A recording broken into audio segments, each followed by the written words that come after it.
Saturday, and today I'm so excited because we are about to adopt another cat.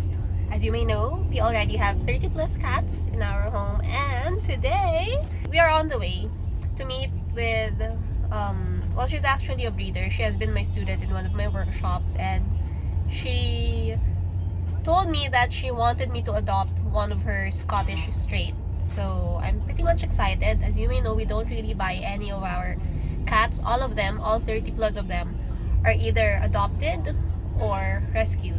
So picked up from the street. And for me to own a Scottish Straight is like really exciting kasi si Chris, ayaw niya talagang bumili kami ng cat. So yung mga cats namin na may breed, like si Tutti, si Snowy, all of them are adopted. Yung mga ayaw na sila ng mga previous owners nila, either yung si Tutti because yung owner niya lilipat sa condo, so hindi siya pwede. Si Snowy, I think kasi marami na sila, so eventually Snowy came to our home, and yung mommy niya si Tabby also went to our home. Sino po ba ang medyo may breed? Yun lang. Wala naman kaming full breed. All of them are like may breed and then spin na nahalo. I think si Niseko, which will be the cat that we are about to adopt today, siya lang yung full breed na magiging cat namin if ever. He's really big, so I'm really excited to show him to you guys. And hindi pa siya spayed. I mean, hindi pa siya neutered, so we will have to have him kapon. All of our cats are pinakapon namin kasi ayaw namin mag-multiply sila. It's gonna be, I feel that it's more responsible to do that kasi hindi naman kami magbe-breed. We don't intend to breed any of them. Most of them when we adopted, well, si Tutti was already like fixed when we got him, so that's cool. But most of our cats, we had them spayed or neutered. I feel that there's not an excuse na for people not to spay or neuter their pets kasi it's so cheap na to have your cats fixed. Quote unquote fixed, because that's what they call them. The cheapest now is like 500 pesos or 700 pesos. Kung gusto nyong malaman kung saan yon, I will link them below or PM me and I'll let you know. Kasi there are other like cat owners or dog owners and they tell me na mahal kasi magpa-spay or neuter. Not true. It's so affordable na now. I know like maybe 9 years ago mahal siya. The first time we've asked a vet, it was about what, 3,000 to 5,000 pesos, and then kapag sa mahal na hospital it was about 10,000 pesos. But now it's only about what, 500 pesos to 700 pesos. So there's no excuse for you or anyone not to have your cats or dogs spayed, especially if you don't intend to breed them. I think it's more responsible to have them spayed or neutered kasi you eliminate unwanted litter, you eliminate unwanted kittens and unwanted puppies which may end up in garbage, which alam mo yun, kasi maraming families na papansin ko gusto nila ng pet, tapos kapag naanakan from the pet outside, tatapon nila yung mga anak kasi ayaw nila ng marami or ayaw nilang malahian. If you want to be responsible, then have them spayed or neutered. Wala ka ng problema. So by the way, my pimple is saying hello right now. And so we're on the way to meet Lauren. And I'm so excited to show you how big Niseko is. Because I know he's big. And I'm excited to see him. By the way, shout out to Mirakuru. It's like my favorite fitness accessory.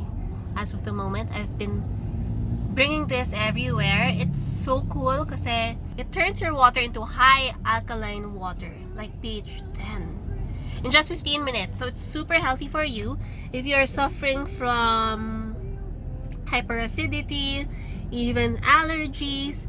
It helps your body talaga. And there are some studies na it helps weight loss. I can't speak for that kasi hindi siya yung concern ko. My concern is really my health. That's why I like consuming alkaline water. Before this, I used to buy yung pH 9 water, yung color red yung label sa groceries. I used to buy that. But now, I can just use any water, like kahit sa bahay, and then just fill it up before I go out. In fact, may dala akong reserve water. Yan. So, ito yung dala kong reserve water. And then, I convert it muna to alkaline water before consuming it. So, if you guys want to check Mirakuru out, I will link them down below. It's super cool.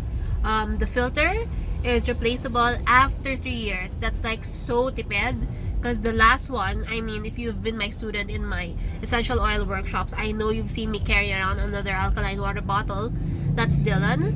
I used to replace that every 3 months. It's like, but I buy it anyways because I'm like a true believer of alkaline water. Like, I really know it makes me feel more healthy. Mas hindi ako sakitin when I was consuming alkaline water. So, I really like this. This is only, what, 3,000 pesos. And, you know, nice pa. Ang ganda dito, hindi nakikita lahat ng mga bagsak niya. Unlike yung Dylan water.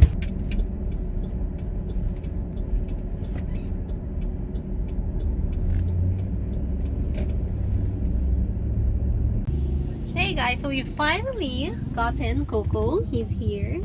Hi, Coco.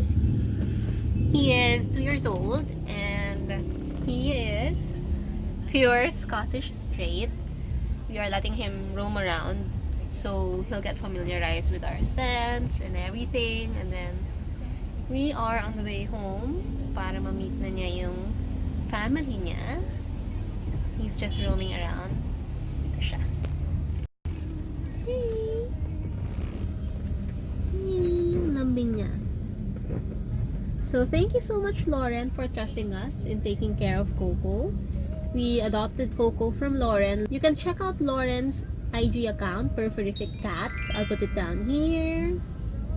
So if you wanna get exotic short hair or other specialized breed, you can check out her IG account. She is a responsible breeder. She really loves cats, so she puts their welfare first. And si Coco kasi kailangan na niyang i-rehome. He's only 2 years old and I'm really very happy to take him in. We will have him neutered as usual kasi although wala naman siya nang mabubuntis from our clouder, but mas mabilis alagaan yung cats kapag na-spay and neuter sila kasi hindi sila magkakalat, hindi sila magwiwiwi kung saan-saan. For girls, hindi sila mag-iingay. So, we really like to have them fixed. Andito siya. Hello! Hey! Coco! Coco! Pabayaan natin siya ng mamuni-muni. Coco! Boy, Coco. Anyway, so I guess that's all for today. I think I'll end the vlog at this point. We will be buying a couple of food for Coco for his transition kasi currently he only eats Royal Canin indoor, and it's important for you to properly transition cats if you plan to change their diet. Hindi siya pwedeng mabigla kasi magda-diarrhea sila, maging upset yung digestive system niya, and we are told na Royal Canin indoor yung kinakain niya currently, so we have to follow that. Yan, naglalakad siya. We have to follow that and properly transition him to the food that we are currently feeding our clouder. As you may know, we prepare home-cooked food for our cats. Hi, Coco! Yan.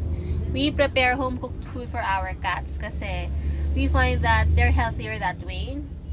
I mean, if you are feeding your cats dry food, I would suggest for you to look into it more kasi yung kahit na mahal pa yan kasi yung cat namin before, si Pepper, our first rescue, we exclusively fed him cat food.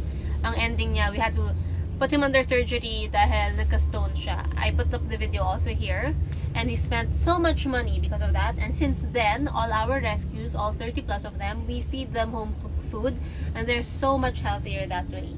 So, we plan to also transition Coco. Hi, Coco! Hey! Hey, Coco! Lambing niya. Hey, Coco! Yan. Are you happy? Are you excited? Are you excited, big boy? Not sure how much he weighs, but we will have him checked up sa vet soon just to make sure that he is updated with his anti-rabies and his vaccines. And yeah, I'm so excited to bring him home and let him meet our other cats. So I guess that's all for today. Thank you so much for watching. If you guys are interested on adopting a cat or taking care of a cat, you can message me anytime.